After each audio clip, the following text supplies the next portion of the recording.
Capítulo 11. Influências antigas sobre o mundo moderno. Este é o retângulo na proporção áurea, desenvolvido a partir das pirâmides, que podem ser reconhecidos somente quando visto do ar. Essa espiral na proporção áurea aproxima-se do complexo das pirâmides de quase 2 km de distância, em A, e passa sobre o centro ou vértice de cada uma das 3 pirâmides do complexo de Gizé. A espiral de Fibonacci parece quase idêntica quando passa sobre as pirâmides. Conforme vimos no capítulo 8, a sequência de Fibonacci aproxima-se da proporção áurea. O que isso significa é que sua origem se encontra em um lugar ligeiramente diferente daquele da proporção áurea. Elas partem de pontos diferentes, mas logo se tornam praticamente idênticas. A ligação da espiral na proporção áurea com o complexo de Gizé foi descoberta mais ou menos recentemente, por volta de 1985, embora a origem da espiral de Fibonacci tenha sido descoberta mais ou menos uns 10 anos antes e recebido o nome de cruz solar. Até onde eu sei, não se atribui nenhum nome à origem da espiral de proporção áurea. Essa espiral na proporção áurea em Gizé é muito interessante. Os egípcios colocaram um pilar de pedra sobre um centro exato ou origem dessa espiral, assim como de cada lado, 3 pilares. Não vi pessoalmente esse pilar. Na verdade, passei bem ao lado dele da primeira vez que estive no Egito, mas não sabia que estava lá. De acordo com uma pesquisa de McCollum, em 1984, Giza Survey, feita em 1984, há 3 pilares ali. Quando John Anthony West esteve lá, disse que havia 4, portanto eu não sei. O número deles está aumentando ou alguém se enganou. Esses pilares não só marcam o centro do vórtice, mas também assinalam a linha diagonal B muito precisamente. Eles queriam que soubéssemos sobre essa linha. Por quê? Precisamos apresentar alguns antecedentes antes de responder a essa pergunta. Existe uma enorme roda astrológica ligada ao complexo da Grande Pirâmide que só pode ser calculada a partir do ar. A confecção dessas rodas astrológicas que só podem ser vistas do alto não era algo comum entre os egípcios, a julgar pelos druidas que se originaram no Egito. Os druidas foram para Glastonbury, na Inglaterra, e criaram exatamente o mesmo tipo de vista aérea da roda astrológica existente no Egito, com a diferença de serem mais desenhadas. A que existe na Inglaterra mostra claramente os diversos signos no chão, mas só pode ser vista do ar. Embora encontradas na Inglaterra umas 5 ou 6 outras rodas astrológicas feitas pelos druidas que só podem ser vistas a partir do alto. Portanto, parece ter sido um traço egípcio-druida a criação dessas rodas. Existe uma prova adicional localizada no templo de Dendera, no Egito. No alto do teto se vê uma roda astrológica completa, semelhante à que conhecemos e usamos. Portanto, sabemos que os egípcios conheciam e usavam a roda astrológica. A única coisa que era realmente diferente era a direção do movimento do céu.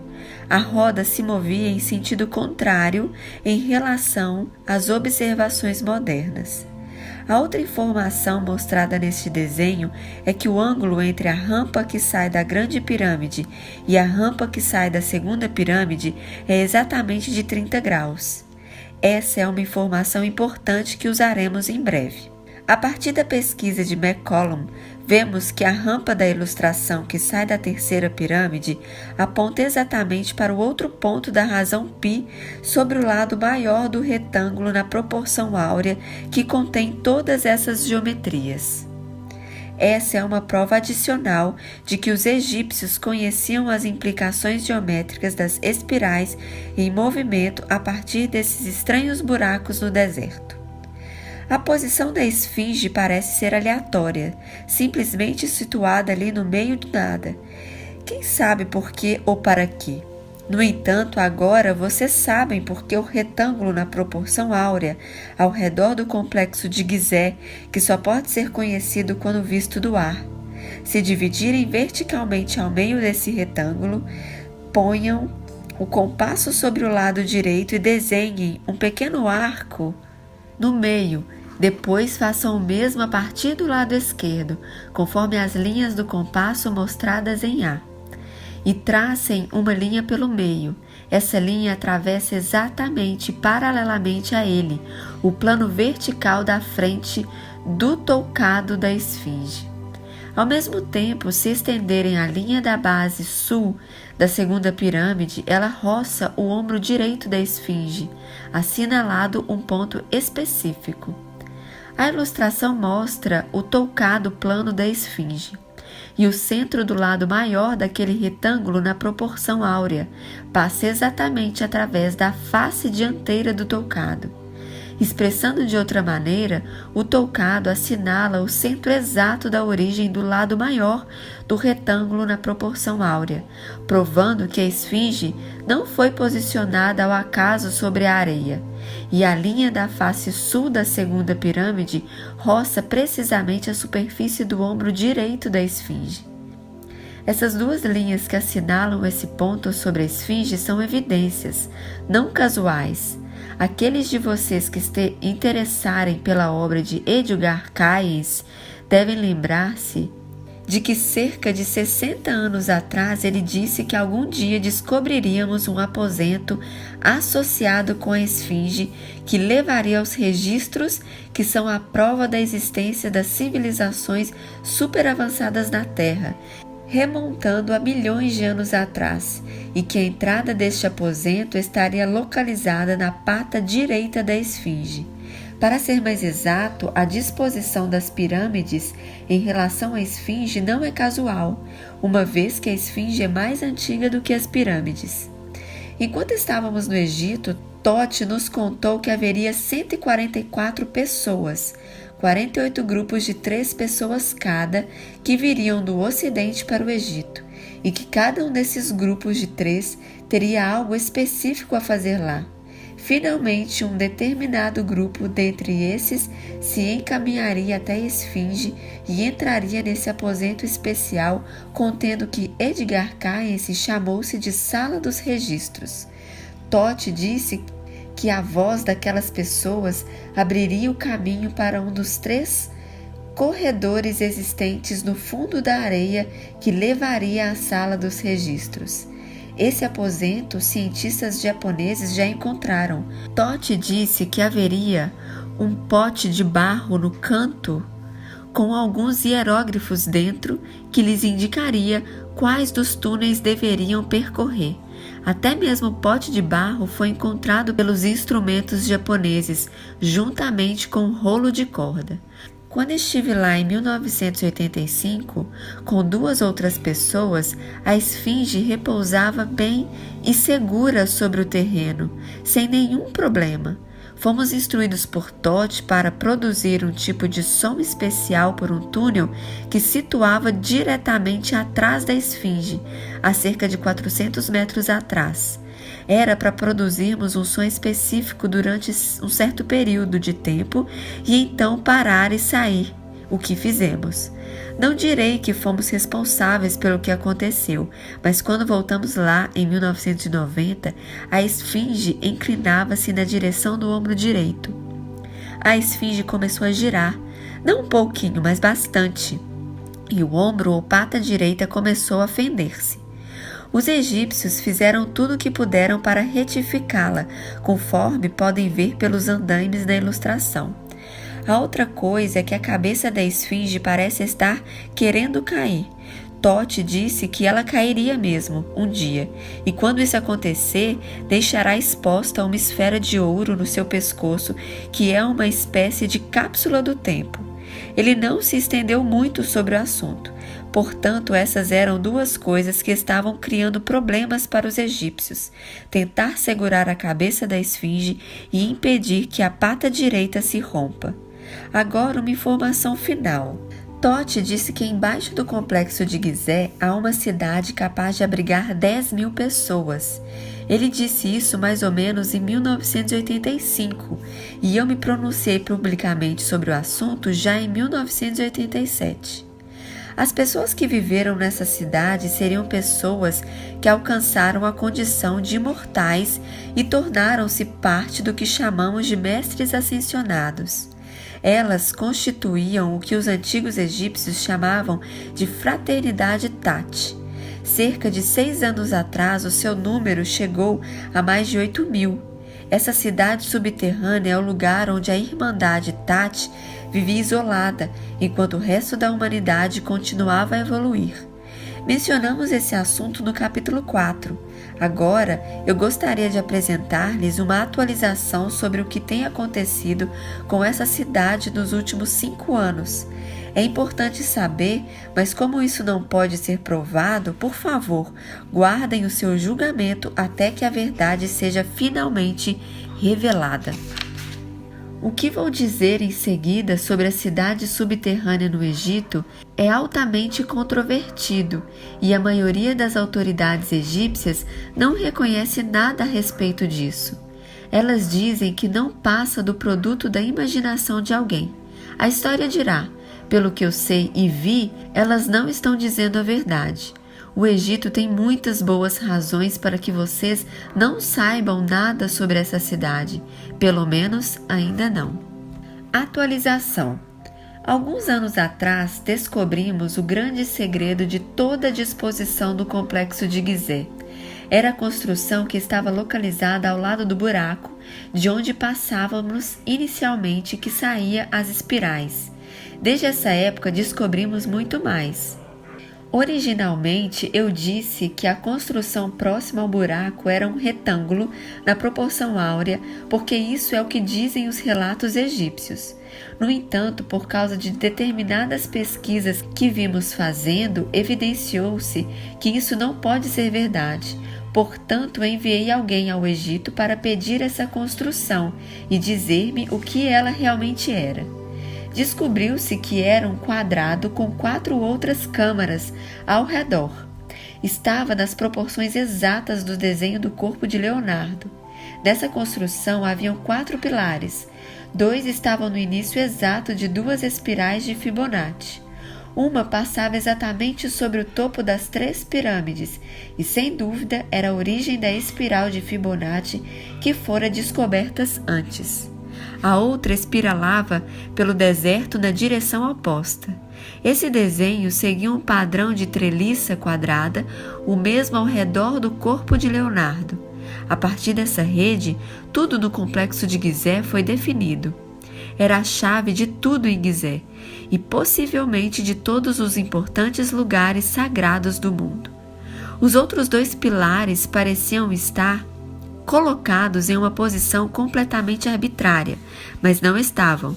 Esses 2 pilares eram a origem de uma série de progressões geométricas pentagonais que definem a proporção da grande pirâmide, propriamente dita, e tudo no complexo de Gizeh, mas usam um sistema diferente do que o exposto acima. Uma contraprova, talvez? Mostramos essas informações ao governo egípcio. A resposta foi a remoção dessa construção e a destruição de todos os sinais da sua disposição original. É como se nunca tivesse existido. A construção dos antigos egípcios, que é a chave de todo o Egito, está agora destruída. Só Deus sabe por quê. Acho que eles não queriam que as pessoas soubessem onde tudo estava. Segunda atualização. Tote apareceu para mim por volta de 1992 e disse que precisaria deixar a Terra e que o seu trabalho comigo estava acabado, pelo menos por enquanto. Disse que sentia muito, mas que os acontecimentos na Terra tinham se acelerado e que os mestres ascensionados da fraternidade Tat e o que muitos chamavam de grande fraternidade branca, que são todos a mesma coisa, estavam prestes a arriscar-se em uma nova área da consciência, uma área em que nenhum ser humano jamais entrara até então. O que quer que acontecesse, ele disse que determinaria o resultado da evolução humana para sempre. Nunca mais o vi desde essa ocasião. Veja a atualização no fim dessa parte, porque ele já se retornou. Todd explicou-me que no verão de 1990, ele e os demais mestres ascensionados decidiram que a consciência da Terra estava prestes a alcançar uma massa crítica em janeiro de 1991, durante a janela egípcia de 10 a 19 de janeiro. Ele disse que isso começaria em agosto de 1990 e que no mês seguinte o resultado estaria definido. Disse que a população humana ainda se encontrava altamente polarizada, mas que chegará um momento especial para que poderia acontecer uma grande mudança. Eles viram que isso era possível naquele momento em que nós, a Terra, poderíamos nos tornar um só espírito e ascender a um nível superior da consciência exatamente no meio da janela egípcia. Todd esclareceu que os mestres ascensionados realmente não tinham certeza sobre o que aconteceria. Dependeria do coração dos povos da Terra. Os mestres ascensionados decidiram partir todos de uma vez como uma bola de luz viva, dando à Terra um tremendo impulso na direção de um novo nível de consciência. A sua decisão de partir para um nível de vida superior seria para o bem de toda a humanidade. Entretanto, quando chegou o mês de agosto de 1990, Todd disse-me que os mestres ascensionados não sabiam ao certo se fariam a mudança naquele momento e que não haveria uma outra janela oportuna por algum tempo. Eles suspenderam seus planos de partida. Mais tarde, em agosto, o Iraque e os seus colaboradores foram a única energia em todo o mundo a deixar a União em nível externo. Em setembro de 1990, o mundo declarou guerra contra o Iraque. E em exatamente 15 de janeiro de 1991, exatamente no meio da janela egípcia, quando os mestres ascensionados esperavam que o mundo se uniria, nos unimos em todo o planeta, com exceção do Iraque, para fazer a guerra em vez da paz. Perdemos a oportunidade de união por apenas um país. Essa união, entretanto, não era só de países, mas basicamente dos povos do mundo. Em vez disso, saímos para a guerra naquele dia, 15 de janeiro de 1991, e a janela oportuna egípcia lançou-nos mais profundamente nas trevas e não para a luz. Todd e os mestres ascensionados reagiram, estabelecendo outro plano no qual apenas 32 mestres de cada vez deixariam a Terra e tentariam encontrar um lugar no universo para o qual a humanidade finalmente deva se trasladar. Partir um grupo pequeno daria tempo para programar determinados acontecimentos na experiência humana para novamente dar força a esses acontecimentos. Todd e a esposa, Sesat, tomaram parte do primeiro grupo a partir. Quase diariamente ou semanalmente, os mestres viajavam em grupos pequenos para as dimensões superiores e para um novo modo de ser, algo que um dia o restante da humanidade fará. À medida que eles deixavam a cidade sobre a grande pirâmide, pouco a pouco a cidade foi se tornando deserta. No final de 1995, só um pequeno grupo de 7 seres ficou para trás para proteger a cidade.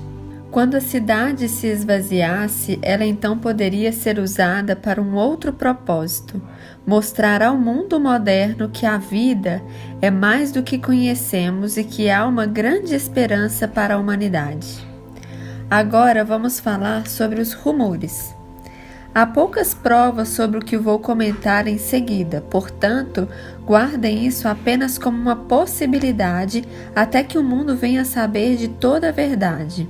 Em novembro de 1996, fui contatado por uma fonte no Egito informando-me de que acabara de ser descoberta uma coisa que estava além de tudo que jamais foram encontrado no Egito. Essa pessoa me disse que uma estela de pedra, uma laje de pedra com inscrições, saíra do chão entre as patas da esfinge em plena luz do dia. Essa estela falava da sala de registros e de um aposento embaixo da esfinge. O governo egípcio imediatamente removeu a estela, de modo que ninguém visse o que estava escrito nela. Em seguida, mandou escavar entre as patas e foi aberto o aposento sobre a esfinge que os japoneses haviam descoberto em 1989. Lá estava o pote de barro e o rolo de corda.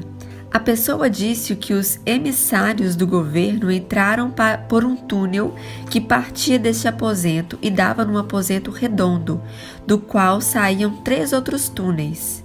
Em um desses túneis se dirigia para a Grande Pirâmide. Os funcionários do governo encontraram 2 coisas nunca vistas então. Primeiro, encontraram um campo de luz, um lençol de luz que bloqueava a passagem naquele ponto. Quando os funcionários do governo tentaram passar através desse campo luminoso, não conseguiram penetrá-lo nele nem um pouco. Nem mesmo uma bala podia atravessá-lo. Além disso, se algum dos funcionários do governo tentasse aproximar-se fisicamente deste campo luminoso, a cerca de 1 metro da luz, começaria a sentir-se enjoado e vomitava. Se tentasse prosseguir assim mesmo, sentia-se como se fosse morrer. Ninguém até onde eu sei foi capaz de tocar o campo. De cima da terra, o governo descobriu algo logo depois desse campo luminoso, que era também extremamente incomum.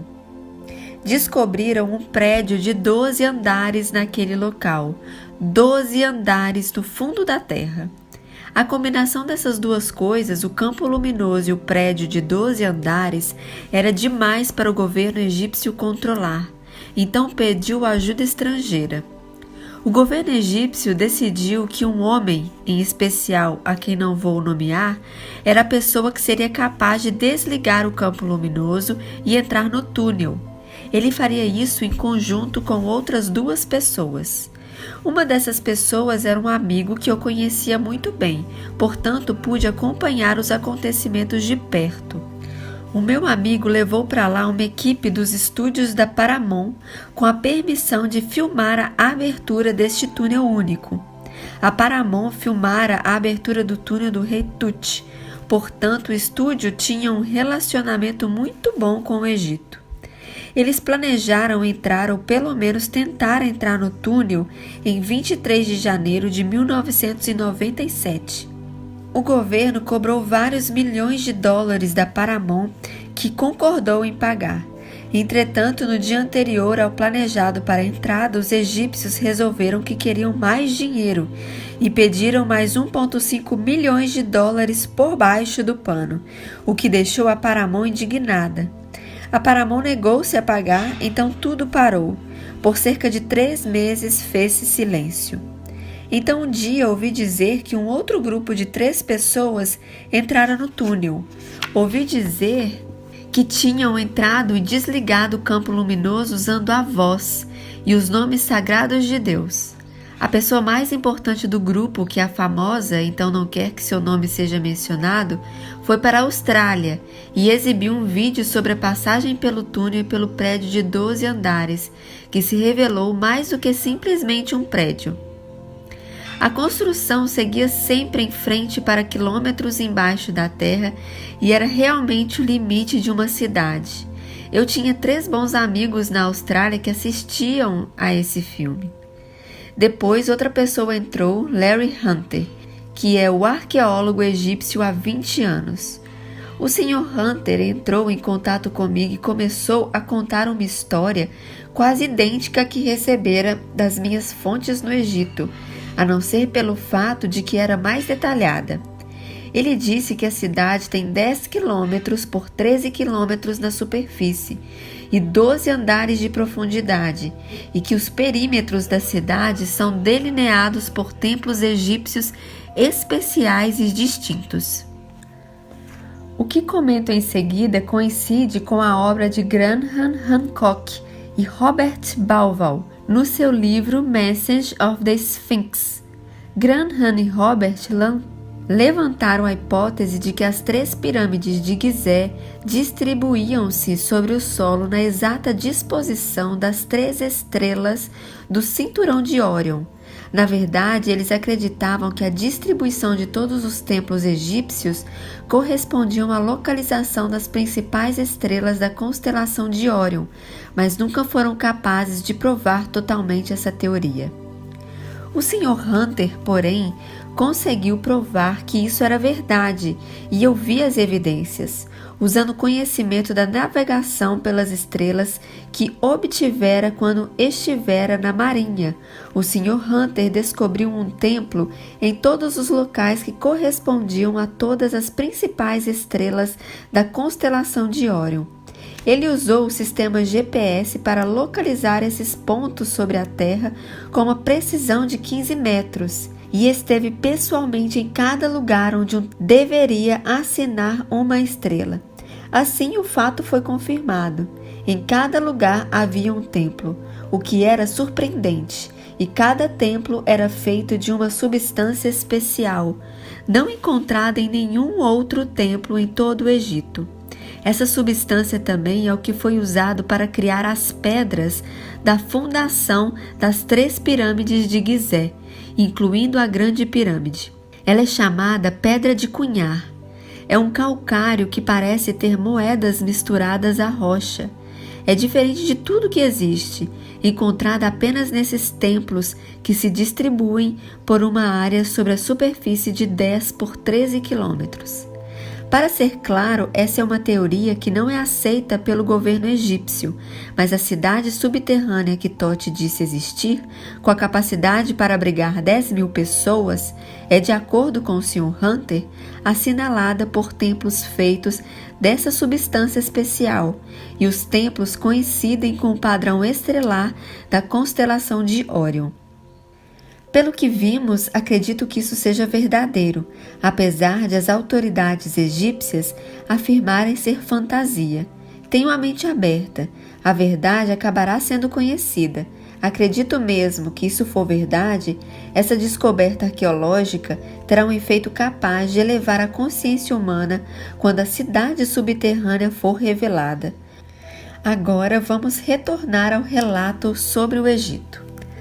A elevação helíaca de Sírios. Aqui estão as pirâmides e os retângulos que cercam todo o complexo. Observem as linhas principais que atravessam exatamente o centro do círculo em Pi.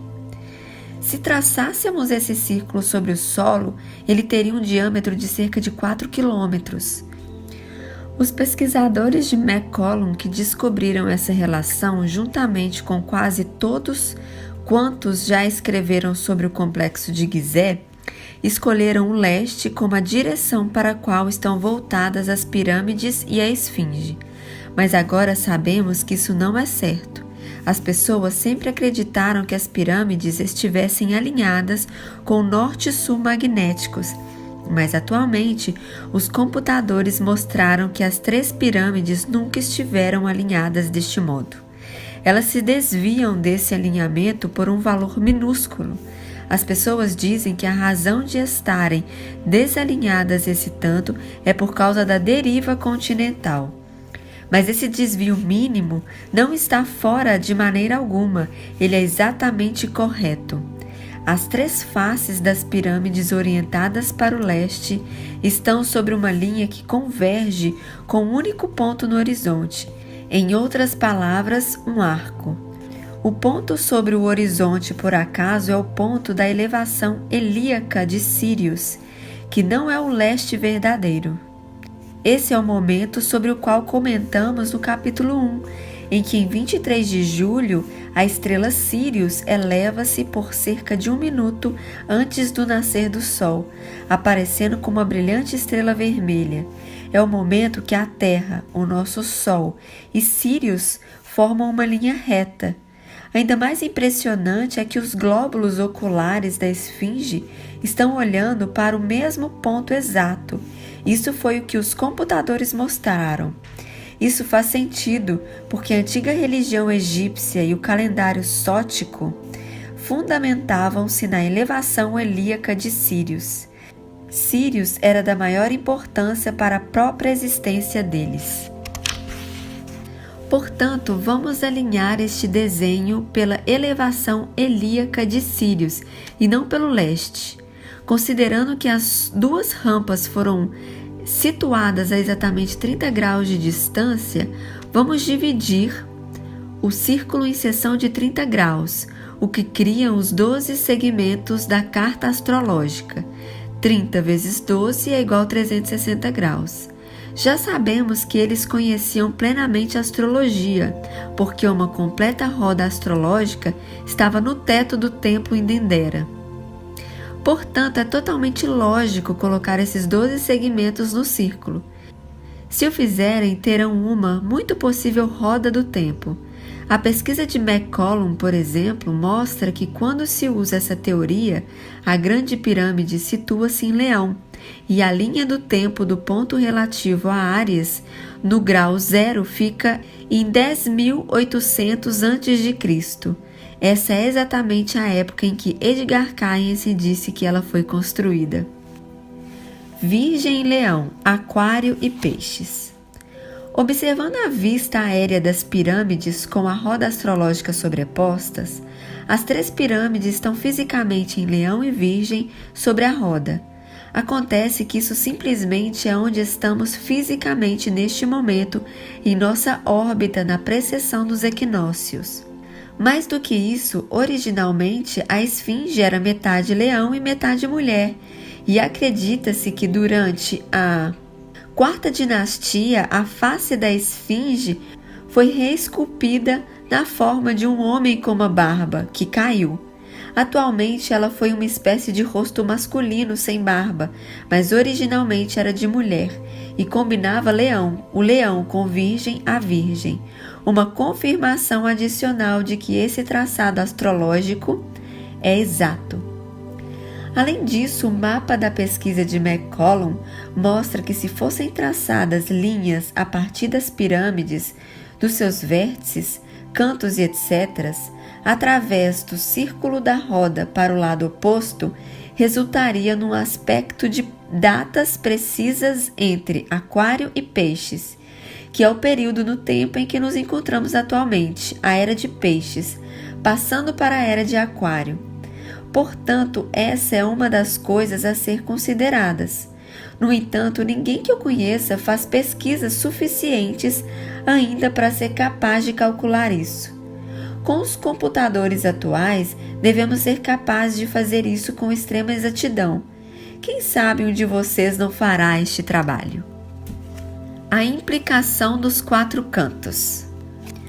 No começo deste capítulo, indagamos por que os antigos egípcios assinalaram uma determinada linha, ligada ao retângulo na proporção áurea que compreende a Grande Pirâmide.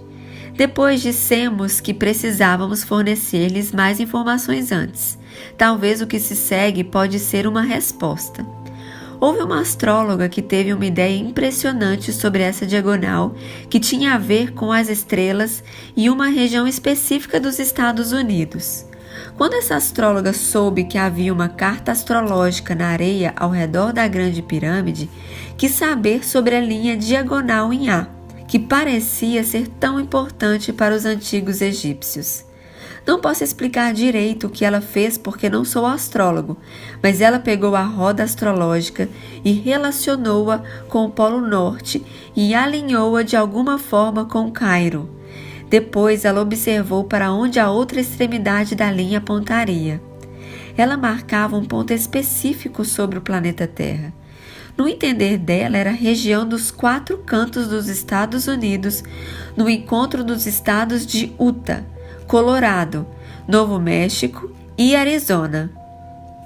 Para os Hopis e outros povos indígenas, a região dos 4 cantos é assinalada por 4 montanhas, que criam uma área muito menor. Durante anos eu meditei sobre essa informação, esperando para ver o que resultaria dela, esperando para ver se surgiria algo de alguma forma ligasse o Egito aos 4 cantos. Então, alguns anos atrás, um rapaz me procurou e contou uma história impressionante. Escutei porque, segundo a história, de alguma forma, os egípcios estavam ligados aos 4 cantos. Atualização. O que vou lhes contar a seguir é altamente controvertido. Pode ser verdadeira e pode não ser, mas valerá a pena se alguém dentre vocês pesquisar a verdade. Um rapaz me procurou e começou a contar essa história. Ele disse que existe uma montanha dentro do Grand Canyon, chamado Templo de Ísis. Vocês podem imaginar por que ela recebeu esse nome. Em 1925 foi feita uma grande descoberta nessa montanha. A história foi contada no jornal Arizona Gazette, creio em 1925, e num livro publicado, segundo me lembro, em 1926. O rapaz foi ao jornal ainda existente e encontrou um microfilme com que o arquivo que mostra o que descobriu essa montanha. Há cerca de 6 páginas dedicadas ao assunto. Eu vi com meus próprios olhos. Talvez os leitores possam ajudar-nos a dar as referências exatas, tanto para o artigo quanto para o livro, que tinha Egypt como parte do seu título e imagem de um disco voador na capa. O jornal afirmou que foram encontradas múmias e hieróglifos egípcios nas paredes dentro da montanha, chamada de Templo de Ísis. Eu vi as fotografias de onde tiraram as múmias e vi os hieróglifos. O jornal informou que o Smithsonian Institute estava fazendo trabalho de campo e citou a instituição afirmando que se tratava do maior achado da história americana. Publicou-se um livro sobre esse assunto cerca de 1 ano mais tarde, mas não me lembro do seu título. Depois fez-se silêncio sobre o caso por cerca de 68 anos, até 1994. O rapaz afirmou que primeiro encontrou o livro de 1926 contando sobre a descoberta. Depois pesquisou o artigo do jornal de 1925. Ele me contou a seguinte história sobre uma caminhada pelo Grand Canyon para encontrar esse lugar. É importante saber que essa montanha do Templo de Ísis está localizada no Grand Canyon, uma área restrita ao público, a não ser que obtenha uma permissão especial sob certas condições. Assim mesmo, só é permitida a entrada de grupos pequenos na região. Não existe água lá, a não ser em 2 fontes localizadas bem longe dali. É preciso levar água consigo, o que limita o seu tempo de permanência lá. Além disso, faz tanto calor ali que até a sobrevivência é difícil, a não ser que se tenha treinamento apropriado. Contou-me que ele e um amigo foram até a área. Ambos eram montanhistas experientes com treinamento em sobrevivência. Segundo ele, assim que ele e o colega se aproximaram da montanha, encontraram uma pirâmide de pedra verdadeira feita por mãos humanas, não muito longe da montanha. Ela era grande o bastante para causar uma forte impressão nos 2 pesquisadores. Para chegar ao templo de Ísis, eles precisaram escalar uma parede vertical de rocha com uns 240 metros de altura. Uma vez que eram montanhistas profissionais, isso não os impediu, pois estavam preparados. De acordo com o artigo original do Arizona Gazette, havia 32 grandes entradas para o templo muito acima do nível do solo. O meu amigo disse que eles continuam lá, mas parecia como se alguém tivesse tentado destruí-las. Eles escolheram uma das entradas que parecia em melhores condições e escalaram até ela. Quando chegaram lá, descobriram que a abertura avançava uns 12 metros pela montanha, mas onde o caminho se achava obstruído por escombros. Entretanto, acima dessa entrada havia um corte perfeitamente redondo de cerca de 1,80 metros de diâmetro por mais ou menos meio metro de profundidade, que fora feito por mãos humanas. Definitivamente, seres humanos estiveram ali para fazer aqueles cortes. Eles não encontraram hieróglifos.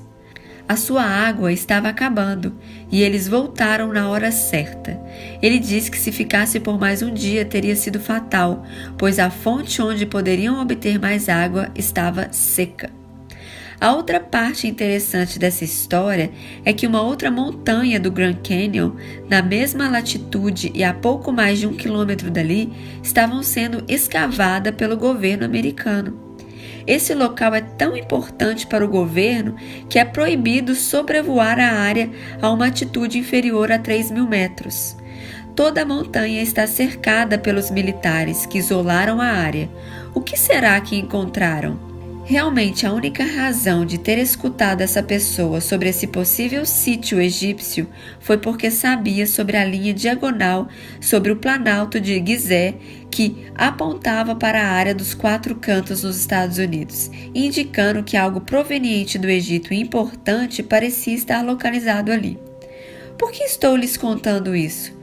Porque acredito que o Egito acabará representando um papel importante na revelação da consciência da Terra, e não quero que se perca o que sei sobre isso. O experimento Filadélfia.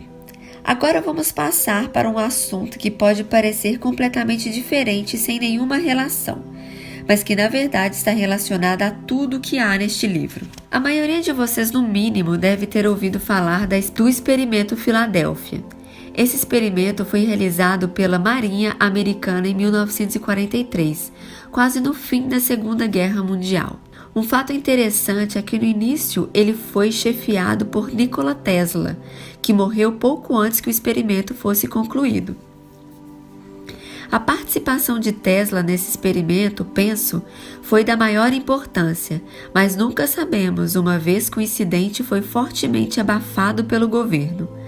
Tesla foi substituído por John von Neumann, que normalmente é conhecido como a pessoa que estabeleceu e supervisionou esse experimento.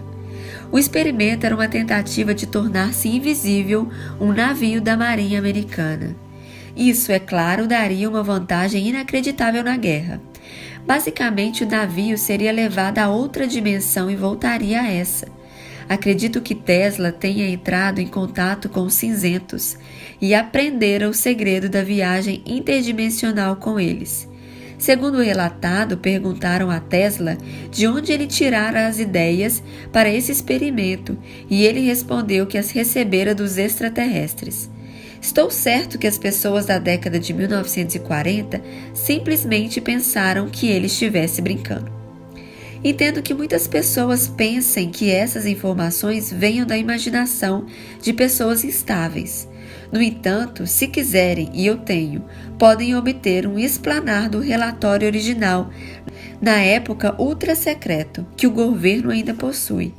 Entretanto, a maior parte do texto do relatório foi apagada por razões de segurança nacional. Ainda assim, sobrou muito texto visível para provar que o experimento aconteceu de verdade e mostra boa parte da sua natureza. Pelo que aprendi com esse documento e com muitas pessoas que o analisaram, e a maior parte pela meditação com os anjos, o experimento Filadélfia estava ligado energeticamente a outros experimentos sobre tempo, espaço e dimensão. O primeiro experimento foi realizado em Marte, há praticamente 1 milhão de anos, quando os marcianos vieram pela primeira vez à Terra no início da Atlântida. O experimento seguinte foi concluído no fim da Atlântida, cerca de 13.000 anos atrás, que criou o Triângulo das Bermudas e causou grande problema até nas regiões mais distantes do espaço. Esse experimento, conforme eu disse no primeiro livro, saiu completamente do controle, porque ao tentar criar um Merkaba sintético para dominar a Atlântida, os marcianos não se lembravam exatamente de como fazê-lo. Esse Merkaba sintético, descontrolado no Triângulo das Bermudas, que está localizado próximo a Bimini, desde então tem causado problemas de verdade no espaço exterior mais longínquo. O motivo principal pelo qual os cinzentos vieram originalmente para a Terra foi para resolver este problema. Eles eram os que estavam sendo mais afetados por esse experimento ilegal. Muitos dos seus planetas estavam sendo destruídos. Posteriormente, os cinzentos tentaram usar-nos para criar uma raça híbrida para salvar-se, mas os seus experimentos conosco não tinham relação nenhuma com o problema original. Os cinzentos, tentando resolver este problema do Merkaba, descontrolado, próximo a Binime, ajudaram os humanos a fazer o primeiro experimento moderno para resolver o problema do Triângulo das Bermudas. Ele foi realizado em 1913, mas não funcionou. Na verdade, acredito que tenha piorado as coisas e provavelmente seria a causa da Primeira Guerra Mundial em 1914. Exatamente 40 anos depois, esse período de tempo é decisivo, os militares americanos realizaram o Experimento Filadélfia em 1943, durante a Segunda Guerra Mundial. De novo, em 1983, 40 anos depois, foi realizado o experimento Montauk, tentando resolver os problemas causados pelo experimento Filadélfia. Um pequeno experimento foi finalmente concluído em 1993, um harmônico do ciclo de 40, para acelerar o componente masculino do problema original causado pelos Atlantes. Todos esses experimentos estão interligados. É importante compreendê-los porque eles foram todos experimentos supradimensionais baseados na ciência do Merkaba. O experimento Filadélfia baseou-se nos campos contrarrotatórios da estrela tetaédrica, muito semelhantes aos que estamos ensinando aqui. O experimento Montauk baseou-se nos campos contrarrotatórios do octaedro, outra possibilidade. Um dia eu conduzi um curso em Long Island, no estado de Nova York, e enquanto eu estava no curso comentei sobre o experimento Filadélfia. Imediatamente depois daquele curso estava programado para conduzir um outro no final da semana seguinte. Assim fiquei hospedado por alguns dias na casa da mulher que patrocinara o primeiro curso. Na manhã seguinte ela comentou: "Você viu o filme O Experimento Filadélfia?" Eu nem sequer sabia que houvesse tal filme, então assisti ao vídeo. Naquela noite, ou na manhã seguinte, recebi um telefonema de um homem chamado Peter Carroll. Na ocasião, ele era o treinador do New York Jets. Ele disse que soubera do meu nome por meio de uma pessoa e ouvira falar que ele comentara sobre o experimento Filadélfia. Ele perguntou se eu gostaria de encontrar-me com um dos sobreviventes desse experimento. Eu já tivera contato com um dos engenheiros originais do experimento Filadélfia, e esse engenheiro não conseguiu acreditar que realmente soubesse e entendesse o que eles fizeram. Ele ficou tão entusiasmado com isso que nos presenteou com algumas peças dos equipamentos originais e mostrou exatamente como fizeram. Tudo se baseava na estrela tetaédrica. Agora, alguém me convidava para conhecer um sobrevivente. Fui até a casa do Peter e lá conheci duas pessoas. Duncan Cameron, uma das pessoas que supostamente sobreviveram ao experimento Filadélfia, e Preston Nichols, que escrevera na época um livro sobre este experimento. Aquele foi um encontro muito esclarecedor. Eles usaram Duncan e a sua coluna vertebral em 1943 para fazer esse experimento, pondo um campo de Merkaba sintético em torno dele. Posteriormente, quando o experimento foi tentado novamente em 1983, foi chamado de Experimento Montauk, do qual Preston alega ter sido um dos engenheiros originais. Quando ele afirmou isso, eu pergunto: certo, se você for quem diz ser, então me conte exatamente como fez aquilo. Ele explicou em detalhes como foi feito. Era mesmo verdade, com base no autoconhecimento que ele tinha da geometria do Merkaba. Assim, desconfio que Preston é quem ele diz ser. Então Duncan entrou na sala. Ele tinha a coisa mais estranha acontecendo ao redor dele. Ele tinha dois campos de Merkaba girando ao seu redor e os dois estavam fora do controle. Eles oscilavam e mudavam constantemente de posição, um em relação ao outro. Giravam muito lentamente e não tinham as fases conectadas para atuar em conjunto. Quando entrou na sala, aproximou-se de meu campo. Duncan parou e não conseguiu aproximar-se mais. Ele parecia ser repelido, quase como dois ímãs repelem um ao outro. Ele tentou aproximar-se, mas estava tão desequilibrado que não conseguia chegar perto do meu campo. Ele era forçado a recuar. Finalmente, ele acabou tendo de se afastar uns 10 metros de mim pelo corredor para sentir-se bem, e então conversamos a essa distância. Ele ficou quase 1 metro de distância do campo do meu Merkaba. Precisávamos quase gritar através da sala. Eu não tinha nenhum problema para me aproximar dele, mas quando fiz, ele sentiu-se muito mal e pediu para eu me afastar. Estou dentro do meu campo vivo, do Merkaba, o tempo todo, e a primeira coisa que ele quis fazer foi: o que é esse anel preto ao redor do seu campo? Com aproximadamente 16,50 metros de diâmetro, o Merkaba giratório tem um fino anel preto, onde o campo gira a 9/10 da velocidade da luz. Vejam de novo aquela fotografia da galáxia, do sombreiro, do capítulo 2. Observem um anel preto externo, onde a galáxia gira com maior velocidade. Quando as coisas começam a alcançar a velocidade da luz, não se vê a luz. A luz está presente, mas começa a tornar-se preta em relação a onde você se encontra. Isso me mostrou que Duncan realmente conseguia ver o meu Merkaba, e isso em si é muito raro. A próxima observação que fiz foi que Duncan não tinha corpo emocional. Indaguei-lhe sobre isso e ele disse que o governo lhe deu LSD e usou a sua energia sexual para despojá-lo de toda e qualquer emoção. Nunca tinha visto ninguém neste estado antes. Esse, é claro, era o problema que ele tinha com os seus 2 Merkabas. Ele tinha 2 porque estava ligado aos 2 experimentos, Filadélfia e Montauk. Nenhum deles foi criado com ou por amor, portanto eles estavam completamente desequilibrados. Preston estava sentado ao meu lado e notei que ele suava e que roía as unhas como se tivesse muito amedrontado. Indaguei-lhe sobre isso e ele disse que sim, estava muito preocupado no momento. Parece que os Merkabas que criaram os experimentos Filadélfia e Montauk agora estavam ligados e, por causa de algumas informações que eles tinham, estavam preocupados que esses Merkabas retornassem à Terra e causassem muito mal. Ele estava preocupado com a própria vida e a vida dos outros. Depois de ir embora, conversei com os anjos.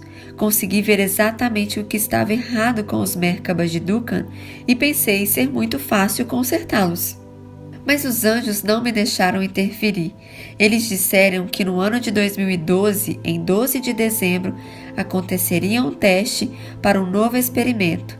Duraria 12 dias e resolveriam todos os problemas, devolvendo o equilíbrio a todas as coisas. Eles me disseram para não ajudar. Entretanto, Al Bielek, outro sobrevivente do experimento Filadélfia e irmão de Duncan, telefonou-me 2 dias depois, perguntando se eu poderia ajudar Duncan. Não poderia ajudar. Eles precisariam esperar mais alguns anos e tudo ficaria bem. Tratei desse assunto por causa da natureza desses experimentos. Conforme disse, eles se basearam na ciência do Merkaba. A essa altura, o governo americano está usando essas informações com outros propósitos, além de tornar armas de guerra invisíveis. Eles descobriram que podem afetar as emoções humanas e controlar a mente das pessoas. É importante que vocês saibam por que vocês, no seu Merkaba, podem ser imunes aos que eles estão fazendo, usando o conhecimento apresentado neste livro. Os governos deste mundo estão fazendo muitos experimentos com as suas populações, sem mencionar os problemas ambientais da Terra. Conhecendo e usando o poder com corpo de luz humano, vocês podem produzir equilíbrio não só para si mesmos, mas também para todo mundo. É sobre esse assunto. Aprender a usar o seu corpo de luz e como isso pode mudar tudo, que estou chamando a sua atenção. Vocês são mais do que sabem. O grande espírito vive dentro de vocês e, sob as circunstâncias certas, por meio de vocês todas as coisas são possíveis. Vocês podem curar a si mesmos e ao mundo e ajudar na ascensão da Mãe Terra para o próximo mundo, se o seu amor for grande o bastante. No próximo vídeo, entraremos no capítulo 12, com o tópico O Merkaba, o corpo de luz humano.